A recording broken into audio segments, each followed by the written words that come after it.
In this video, we're going to be taking a quick look at our Salesforce app called Listware. Very briefly, we'll see how this app cleans, standardizes, and validates data in your Salesforce org. I'm already logged into my sandbox where I have the Listware app installed. The first thing you want to do is look at the administration tab here, and then you'll see there's a couple of tabs down here. The first thing you want to do is make sure that you have your license string entered in under the license and credit section in order to use this app. And then you'll see here there's a couple other tabs here to adjust the settings within Listware. So we could adjust the settings for address auto completion, the settings for our US component. We could verify independent and missing information, as well as do move updates. We have a global component that will standardize and validate data globally for 240 countries and territories. And we have property information for the US, and then the business firmware graphics component as well. So after that, the next thing you want to do is set up your mappings. So here in this tab, we can set up our input and output mappings, and out of the box, Listware supports contacts, leads, and accounts. If you want support for custom objects, you'll have to request an enterprise key from us. But if I check here, I've created a mapping here for my contact object. I've already mapped in my names, phones, emails, and addresses to the input. And then for my output, I've mapped in the same set of fields, as well as some custom fields that I've created for the contact to store the demographic information that we'll be seeing when I run some records through. So I'm going to run a record through here. I'm going to create a new contact. And then what I'm going to do here is I'm going to enter in a name. And then down here, we'll see the address auto completion as I type in the address. So I'm going to enter in the name and the address. I'm going to pick this address. And you can see here, Listware populated the mailing address fields down here. And I'm going to save this contact.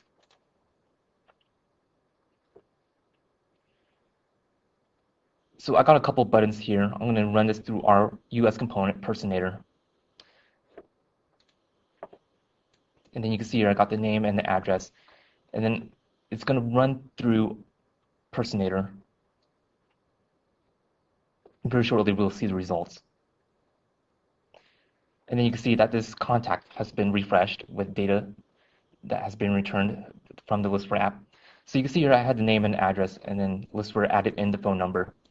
We also appended in some demographic information. So we have date of birth, presence of children, what's their marital status, are they an owner or renter, what's their gender, household income, length of residence, and occupation.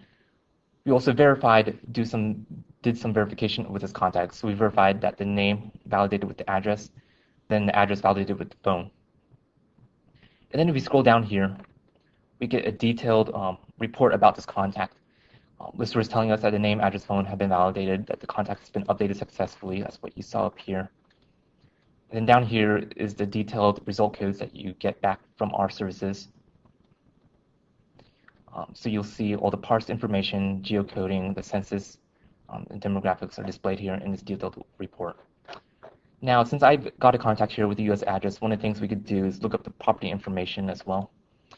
So if I click on this button, bring up the property component, and then I'm going to do a property lookup on this address.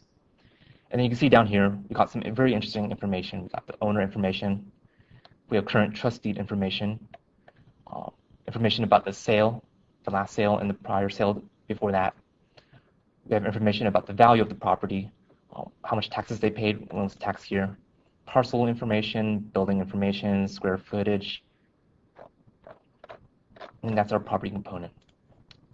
Now, in my next example, I'm going to type in a global contact.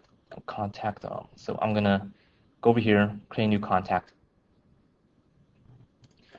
So this one's going to be name. And then down here, what I want to do is I want to switch the country. I'm going to type in DE for Germany. And then what I'm going to do here now is search for an address in Germany.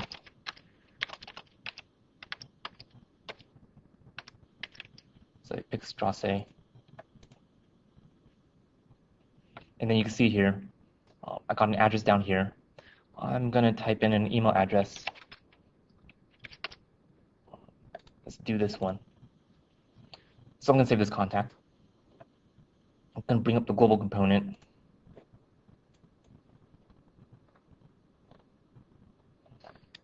and then very shortly we're going to get the results. So here, if you scroll down, it's telling us that name and the address have been validated, but the email has not been validated. And that's kind of on purpose. I typed in a bad email address on purpose. So this one's that using this is an email out of service that provides disposable emails. Listware detected that this is a disposable email address, and therefore it's bad. So that's a quick example of the global component. Now, the last thing I want to mention is our batch processing and the reports summary tabs here. So if you have a lot of records in your Salesforce org, instead of going through them one by one, what you could do is you could start a batch job to clean them. So here you can pick your object type.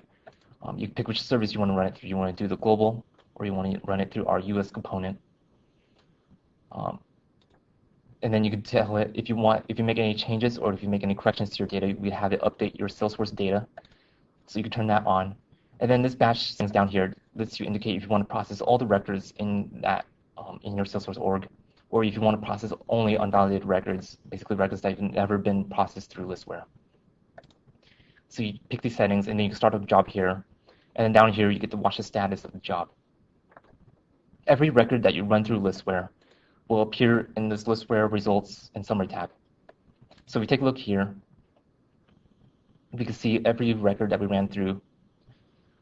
And then you can see that I ran a bunch of records already through a batch job. And the cool thing about this results summary tab is that we could search records based on the result codes. So if I wanted to find records that had, let's say, a bad house number in our US component, that result code is going to be the AE10 result code.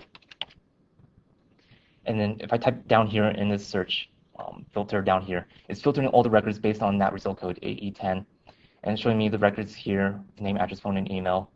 And then what I could do here is I could click on this link here. It'll take me to the Salesforce record directly, where I can make my changes if necessary.